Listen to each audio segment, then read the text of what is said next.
Welcome to Luca is a billionaire, where the only thing I invest in is your answers. You begin by assembling required resources and immediately opening the Tech Tier 2 tree. Gather 200 scrap, 50 circuitry, and an optics module, then place them at a weapons bench. While you wait, assign one engineer and one technician to reduce build time. Skilled workers cut delays and improve stability.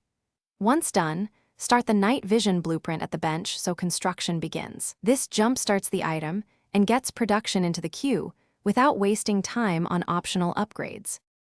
Now focus on the middle phase where quality and uptime matter. Check the bench progress through the 0 to 100% build stages and watch for pauses.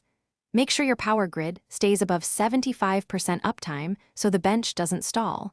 Interrupted builds reduce item quality. At the same time, install temporary cooling modules near the bench to prevent overheating. This preserves reliability.